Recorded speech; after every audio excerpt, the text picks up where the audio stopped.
Eu gostaria de agradecer a organização e especialmente ao Sérgio pelo convite.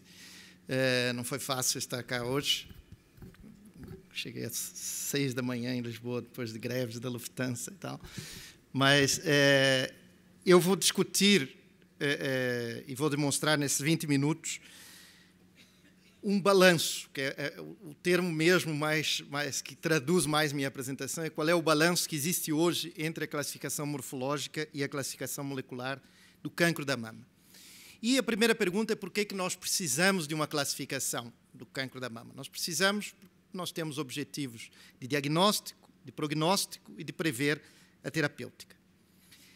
E o diagnóstico, nós sabemos que é o elemento fundamental da medicina. O diagnóstico pode não guiar a terapêutica, mas o diagnóstico, de certeza, é o primeiro passo para que o doente seja bem tratado. E o diagnóstico do cancro da mama é basicamente morfológico, ou seja, nós temos padrões que nos permitem dizer que este crescimento de células que invade o parênquima é diferente da mama normal e, portanto, isto é um carcinoma da mama. A classificação morfológica do cancro da mama é descrita durante muitos anos e divide os cancros em dois grandes grupos, os chamados carcinomas ductais e os carcinomas lobulares.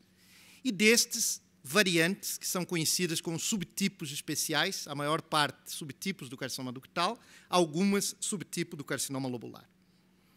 Esta designação, carcinoma ductal e carcinoma lobular, veio de uma ideia histogenética, que se provou errada, que os carcinomas ductais se originariam nos grandes ductos da mama e os carcinomas lobulares no lóbulo mamário, quando se sabe que os carcinomas da mama, 95% dos carcinomas da mama, na verdade, originam-se na unidade ductulo terminal da mama. Mais recentemente, 10, 15 anos atrás, surgiu uma nova classificação do carcinoma da mama baseada no chamado padrão de expressão gênica. E o que é o padrão de expressão gênica? Este é um termo técnico que significa como um gene é expresso, ou seja, quantas vezes esse gene precisa ter cópias, precisa ter RNA mensageiro para produzir a proteína. E baseado nesta tecnologia dos microarrays, vários tipos de carcinoma da mama, em geral carcinomas ductais, foram medidos de acordo com a expressão gênica e os tumores foram identificados e classificados em diferentes subtipos. Depois, esses subtipos foram comparados entre si e desta comparação surgiram diferentes índices com valor prognóstico e com valor preditivo. E como disse a vocês, no ano 2001, aparece a classificação molecular do cancro da mama e se começa a falar agora no cancro da mama como carcinoma luminal, carcinoma HER2 positivo, carcinoma basal, carcinoma Claudin-Low, etc. O gene que classifica o cancro da mama nas classificações moleculares, sem dúvida nenhuma, e o mais importante, é o gene do receptor de estrogênio. E todos vocês sabem que 80% dos carcinomas da mama são receptores de estrogênio positivos, pertencem aos grupos luminais, e cerca de 20% são receptores de estrogênio negativos e pertencem aos outros subgrupos moleculares. É possível, utilizando uma bateria de imunohistoquímica muito curta, com anticorpos contra o receptor de estrogênio, progesterona, HER2, e contra um marcador de índice proliferativo, fazer uma tradução da classificação molecular para uma classificação imunocitoquímica. Portanto, a maior parte dos laboratórios de patologia passou a chamar carcinomas luminais, carcinomas HER2, carcinomas triplo negativos, baseados na imunohistoquímica, mas atenção que isto não é 100% sobreponível à verdadeira classificação molecular do carcinoma da mama.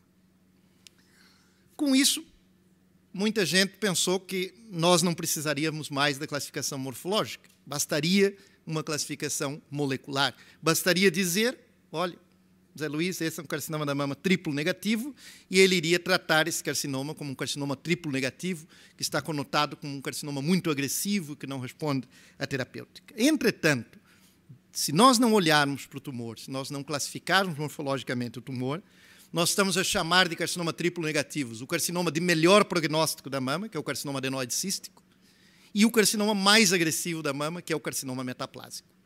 Portanto, de forma alguma, a classificação molecular se sobrepõe a classificação morfológica. O segundo objetivo de uma classificação é o prognóstico. E um fator prognóstico é definido como qualquer característica do doente ou do tumor que prevê a história natural desse tumor não relacionado com a terapêutica sistêmica. Usando a classificação molecular, a classificação morfológica, é possível nós distinguirmos claramente dois subtipos prognósticos do carcinoma da mama. Os carcinomas ductais, de uma forma geral, têm um prognóstico pior do que os chamados subtipos especiais, que correspondem a cerca de 25% dos carcinomas da mama. E a classificação molecular ganhou fundamento na literatura exatamente porque os autores demonstraram que os subtipos moleculares diferentes tinham sobrevidas diferentes. Entretanto, de novo, nós não podemos englobar morfologicamente os subtipos especiais numa única entidade, porque há entre os subtipos especiais o carcinoma tubular, por exemplo, da mama, e o carcinoma metaplásico, que está aqui, que tem prognósticos completamente distintos, um de muito bom prognóstico, outro de prognóstico muito reservado.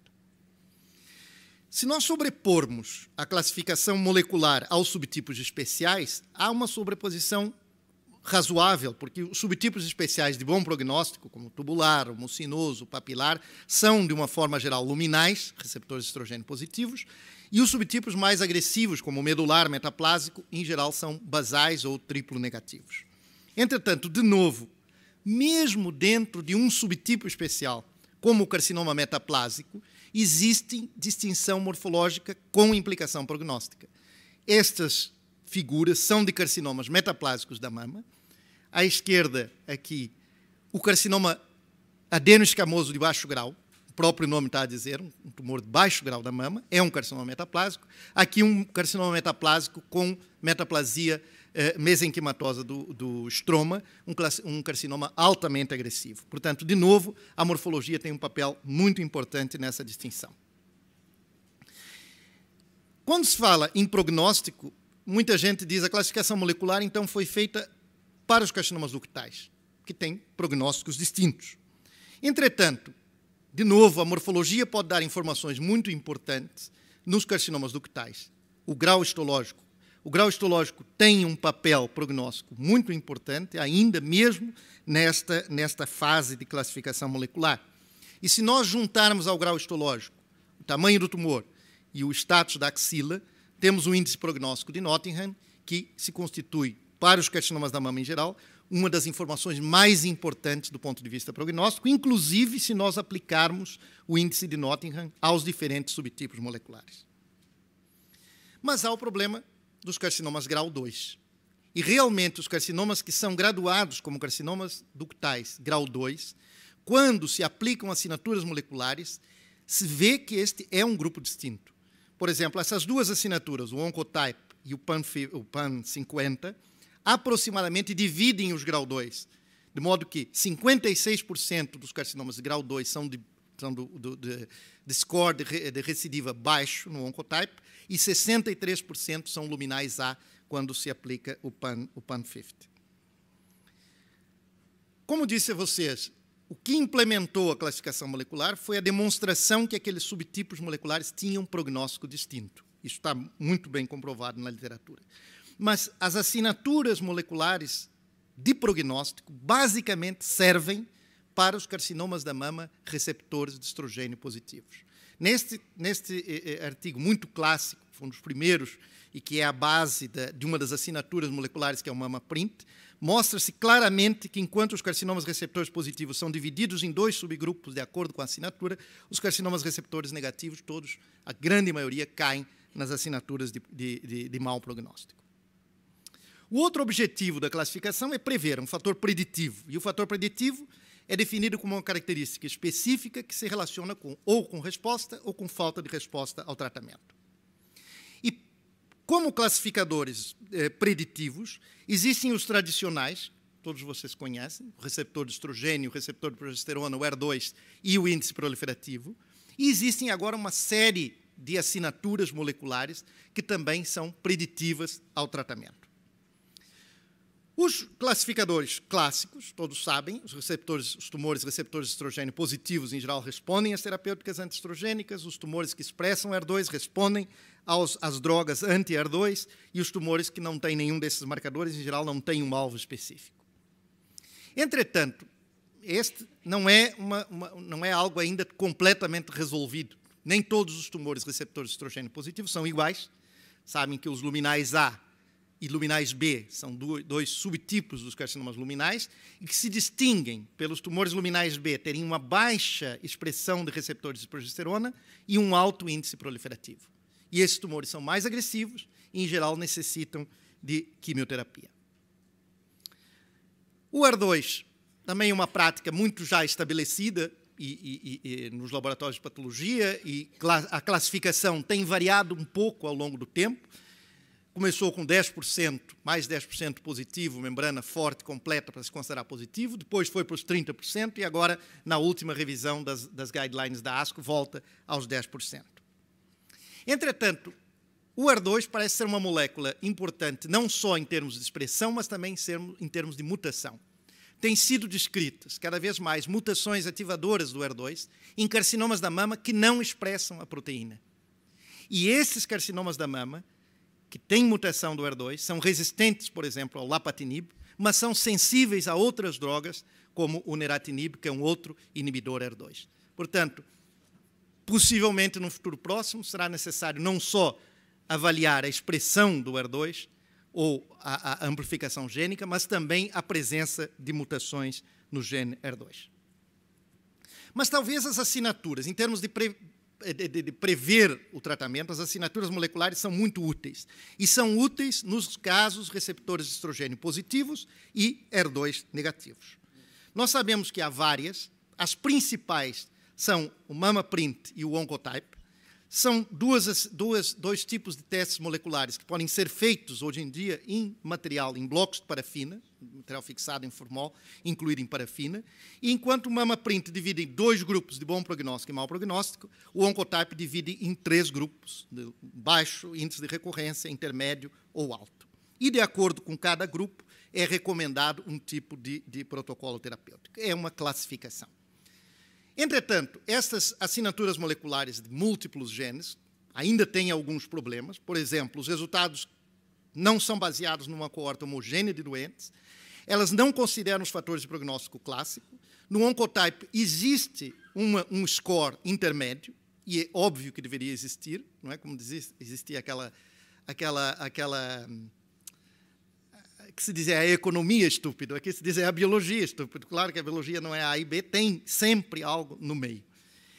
O problema dessas assinaturas serem feitas em laboratórios centralizados e ainda o tempo de espera pelos testes, que parece não ser ainda aceitável.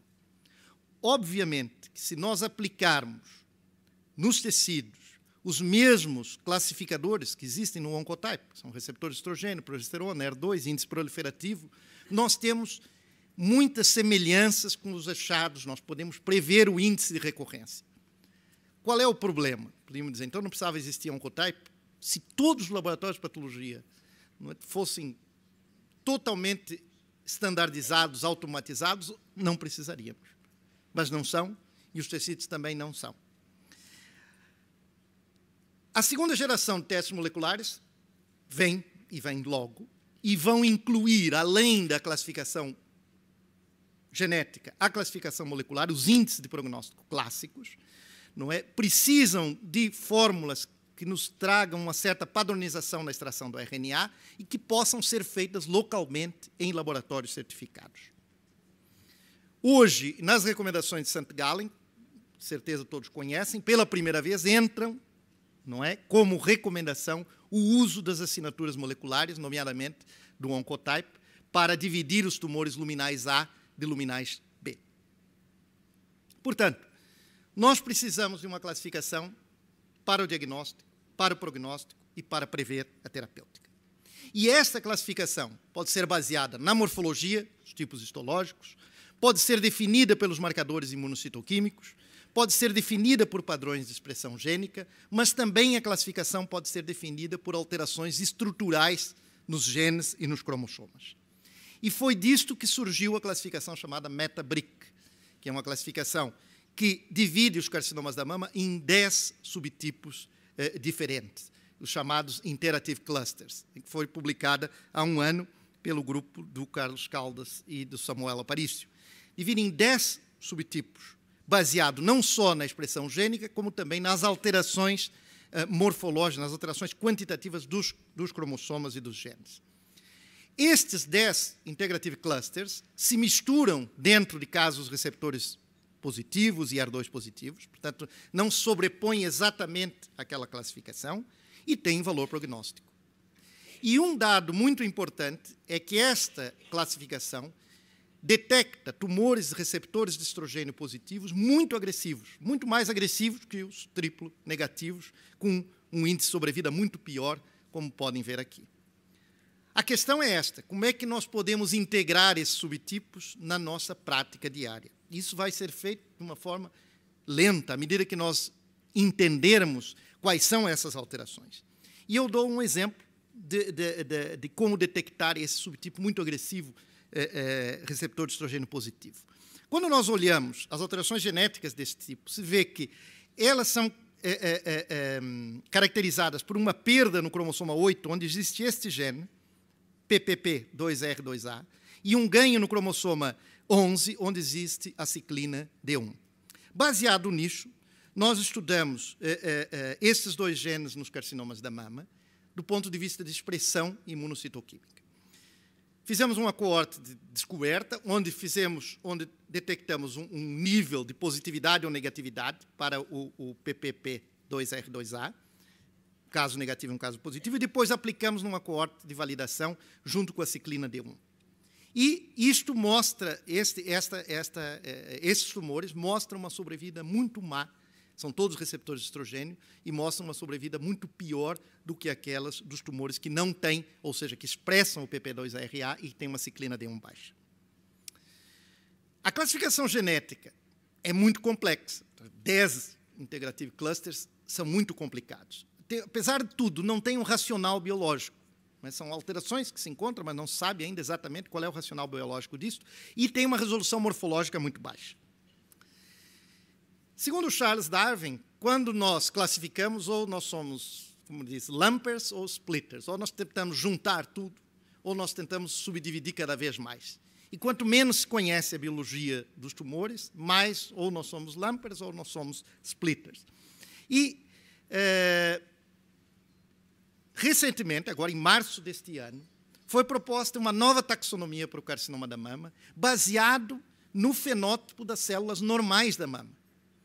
Muito semelhante aos linfomas. Que eles fazem linfomas, sabem que os linfomas são classificados de acordo com a diferenciação dos linfócitos. Esses indivíduos, usando uma tecnologia de imunofluorescência de múltiplos marcadores, identificam na mama normal 11 subtipos de células luminais e 2 subtipos de células mioepiteliais.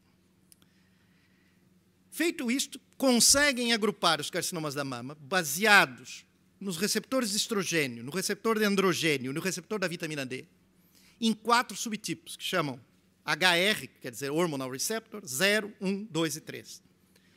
Veem que esses tumores têm sobrevidas distintas, veem que esses tumores H3 positivos são aqueles que têm os 3 receptores, e que veem de novo que os receptores de estrogênio positivos não são todos iguais, o que as outras classificações mostram.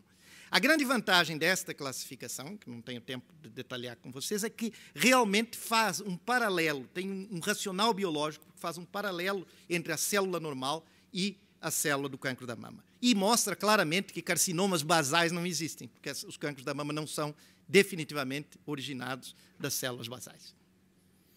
Portanto, não há morfologia versus molecular, há um balanço entre as duas classificações, mas claramente passa a não ser suficiente para um bom tratamento do cancro da mama os detalhes morfológicos e de imunohistoquímica. Nós temos que incorporar cada vez mais as técnicas genéticas, tanto de expressão gênica como de alteração cromossômica, para chegarmos a um tratamento mais personalizado para o doente.